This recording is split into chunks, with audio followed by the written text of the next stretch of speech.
Okay, this is Friday afternoon here. It'll be morning for you. So I'm making this video recording from my village school.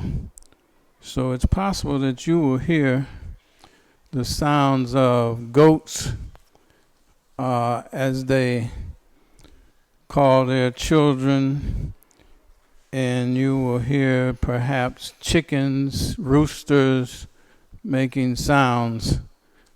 So I will add to this video maybe some little video so that you can see what the village looks like. So today we're going to continue our discussion about 8th grade scientific notation. So I'm going to say grade 8 scientific notation. TIFIC notation, TATION, part 2. Because we've already introduced scientific notation, and hopefully by this time you have followed up with other work on scientific notation. So today what we want to do is to talk about the operations. ATIONS. Operations meaning addition, subtraction, multiplication, and division. So we'll first have a little short review about what scientific notation is. We'll use that to introduce the principles of the number 10. But we know that scientific notation is used to make really large or really small numbers manageable for us to do various operations. So, for example, that green is not coming out like I want to, so you can see it very well. So, for example, EG means for example. If you have a number 93,846,972,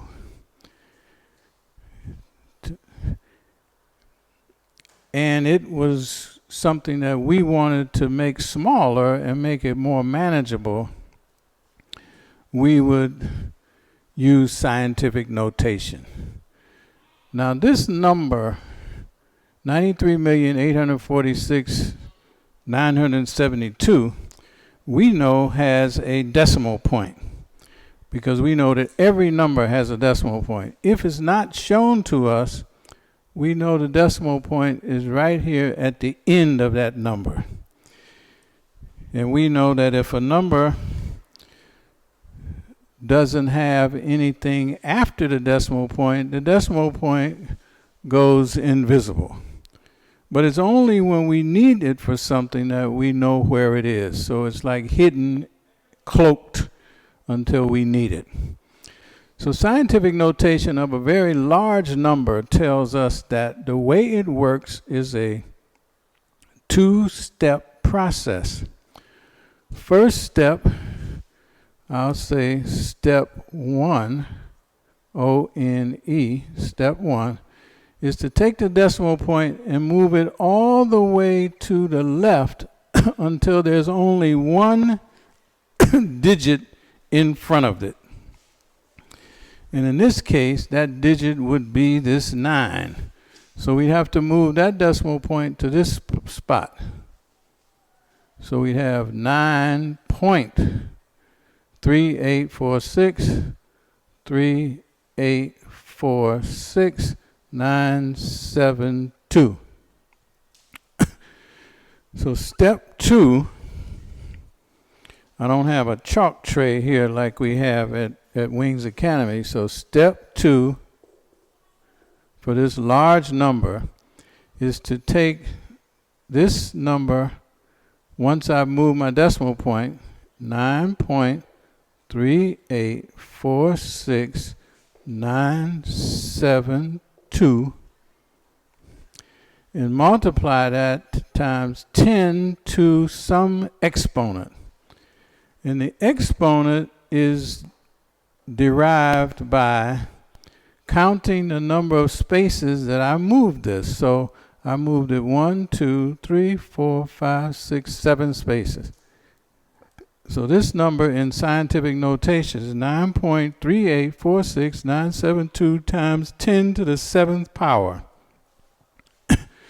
Because I moved the decimal point 7 spaces. That's where this exponent comes from. 1, 2, 3, 4, 5, 6, 7, and I put the decimal point. So that is scientific notation for that number. This is important, so I'm going to put a little star here so that you know this is important. Now the same rule,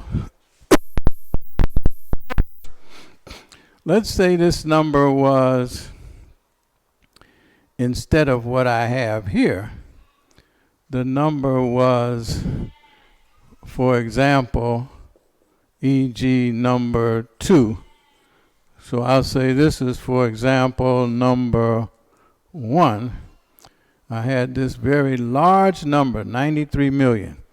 What if the number instead had been 0, 0, 0, 0, 0, 0, 1, 2, 3, 4, 5, 6, 9, 3, 8, 4, 6, 9, 7, 2. So now we have a very small number. We have six zeros before we get to the first digit that's not a 0, which is the 9. So, same way we did here. This is a large number. This is a very small number. So step 1 for my very small number is to move the decimal point, same thing, move the decimal point all the way to the right until I come to the first digit that's not a 0. So in that case, that will be this 9. And so step 1 will change my number to 9.3846972 times 10 to some power. Now in this case, I have almost the same thing in the reverse. So this decimal point moved to the left. I'm going to put left here, L-E-F-T. And that gave me this 7. In this case, this decimal point moves to the right. And that's going to give me this exponent. So the difference is it moves to the right. 1, 2, 3, 4, 5, 6, 7. So this 7 is negative. So this 7 was positive, so I didn't put a plus sign because if it's positive, we don't need a specific sign. So if I have a large number and I'm moving my decimal point, I have a positive exponent. If I have a very small number, I'm moving the decimal point to the right, which ends up giving me a negative exponent. Now, there's a specific reason for that that is very, very important that I try to get across to you and you can understand, because if you do, it's going to make a lot of things easy. So I want you to notice here that when you take a number and you move a decimal point to the left, you're making the number 10 times smaller when you move it one space. So since the number is getting smaller, the exponent has to increase by 1 every time you move the decimal point one space, because you move it one space, it makes the number smaller. So you add an exponent to keep the number at the same value. Now I'm going to explain that again, but then I'll show you an example of what I'm talking about, because it's that information and your understanding that allows us to do these operations. So we can't do the operations without you understanding this relationship between the decimal point's position and the size of the exponent. So you can't do the operations if you don't understand the decimal point's position and the size of the exponent. So we'll have to make sure we get that straight. So we're 11 minutes into this right now, so we're doing well. So let me see if I can explain this relationship this way. Say you have the number 93, and I say multiply that by 10. You know it's 930, because the 0 is just basically tacked on to the end of the number. Because 0 times 93 would be 0, and 1 times 93 would be 93, so you have 930. So anytime you multiply a number by 10, the number increases by simply adding a 0 to the end. If you understand that, you'd also understand that if I multiplied 93 by 100, and you use that same principle, the 93 is only going to end up with these two zeros at the end. So 9,300. So this number is 10 times larger than 93, and this number is 10 times larger than this number. So it's 100 times bigger. So if I move the decimal point, the number increases by a factor of 10. If I move it a second time, it's 100 times bigger. Then it will become 1,000 times bigger, 10,000 times bigger, 100,000 times bigger, 1,000,000 times bigger. So you see that the number is increasing by a factor of 10. So as not to change the value of the number, you have to use the exponent that keeps it at the same value. Because the decimal point is increasing, it's decreasing in this sense.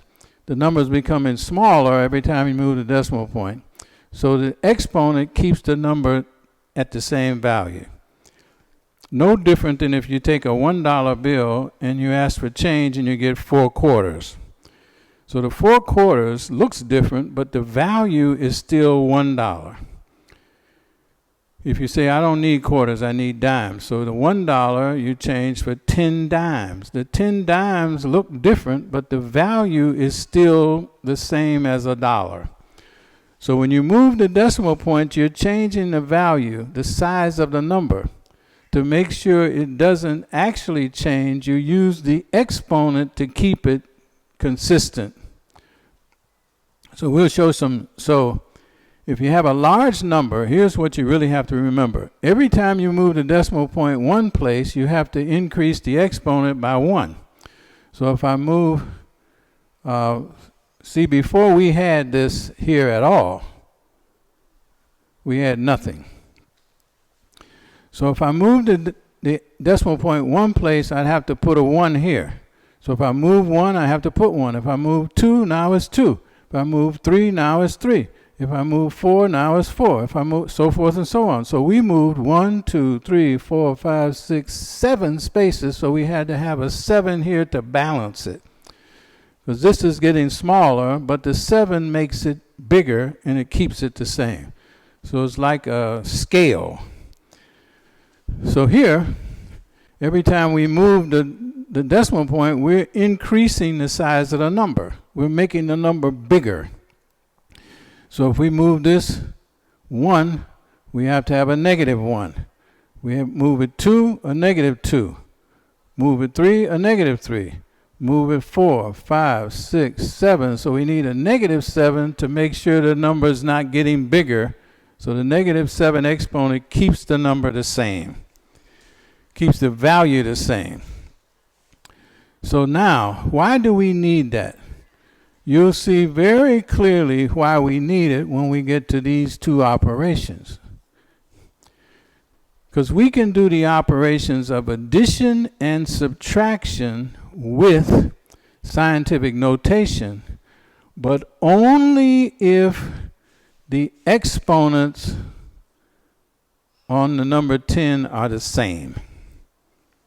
So sometimes we have to modify the look of the number in order to have the same exponent. So I'm going to pause this now, clean off this board, and we'll do a couple of examples of using the operations. So we got 16 minutes. I'll stop this here and clean off the board. Okay, you see, I've cleaned off the board, and now I'm going to make this a little bit larger. I got 4.62, 6.81 times 10 to the 5th. So when I want to use the operation of addition, so the rule tells me that I can only add in scientific notation if the exponents are the same. Just like you can only add and subtract fractions if the denominator is the same. So my first challenge is that I have a situation where the exponent of the first number is 4 and the second is 5. So I have two options. Option OPTION number 1 is to rewrite this number so that the exponent is 5, and option 2 will then be to rewrite this number so the exponent is 4. So you say, how can I do that? Well, I know that if I move the decimal point 1 space, I'll have to increase the exponent by 1 because the number is being made smaller. So my option 1 is to rewrite this number as 0.462 times 10. And since I moved it 1 space, which made the number smaller, now it's not 4.6, it's 0.4. So it's 10 times smaller. So to keep it equal, this would have to go up 1. So that's 5. So now this number is the same as that. So I can add 4.462 times 10 to the 5th. I can add 6.81. I can use a 0 for a placeholder times 10 to the 5th. So I can add this now and get 2, 7, 12. 8 and 4 is 12. Put down a 2, carry the 1, so this becomes 7 times 10 to the 5th. Okay? My other option would be to change, well, that's option 1. So option 2, OPTION number 2, would be to change this number so that I have an exponent of 4. So this number would have to get bigger in order for me to bring that down. So let's say I'll then have, now this is going to seem a little tricky to you. So I'm going to put a star right here. So don't sleep this. So pay close attention. So now I've option 1 was to increase this exponent. Now option 2 is to decrease that exponent. So to decrease that exponent to make it 4, I have to increase the size of this number. I have to make the number bigger so the exponent comes down. So if I move the exponent move the decimal point 1 space, that's going to make this, instead of 6.8, it will now become 68. See, it'll be 10 times bigger. So to make sure I don't alter the actual value, I have to bring this down. So I have 68.1 times 10 to the 4th. Because this went up 10, 6.8 to 68 is 10 times more. So I have to bring the exponent down 1 to make 4. Now I can add it to this. 4.6262. This time my placeholder will be right here. Times 10 to the 4th, because it was already 10 to the 4th. Now I can add. So 10 to the 4th stays the same. 2 and 0 is 2. 6 and 1 is 7. 8 and 4 is 12. My decimal point is right there, and this is 7. So now I have 72.72 times 10 to the 4th. And you say, well, those two are not the same. That's true. One is 7.2, 7.272 times 10 to the 5th. And this is 72.72 times 10 to the 4th.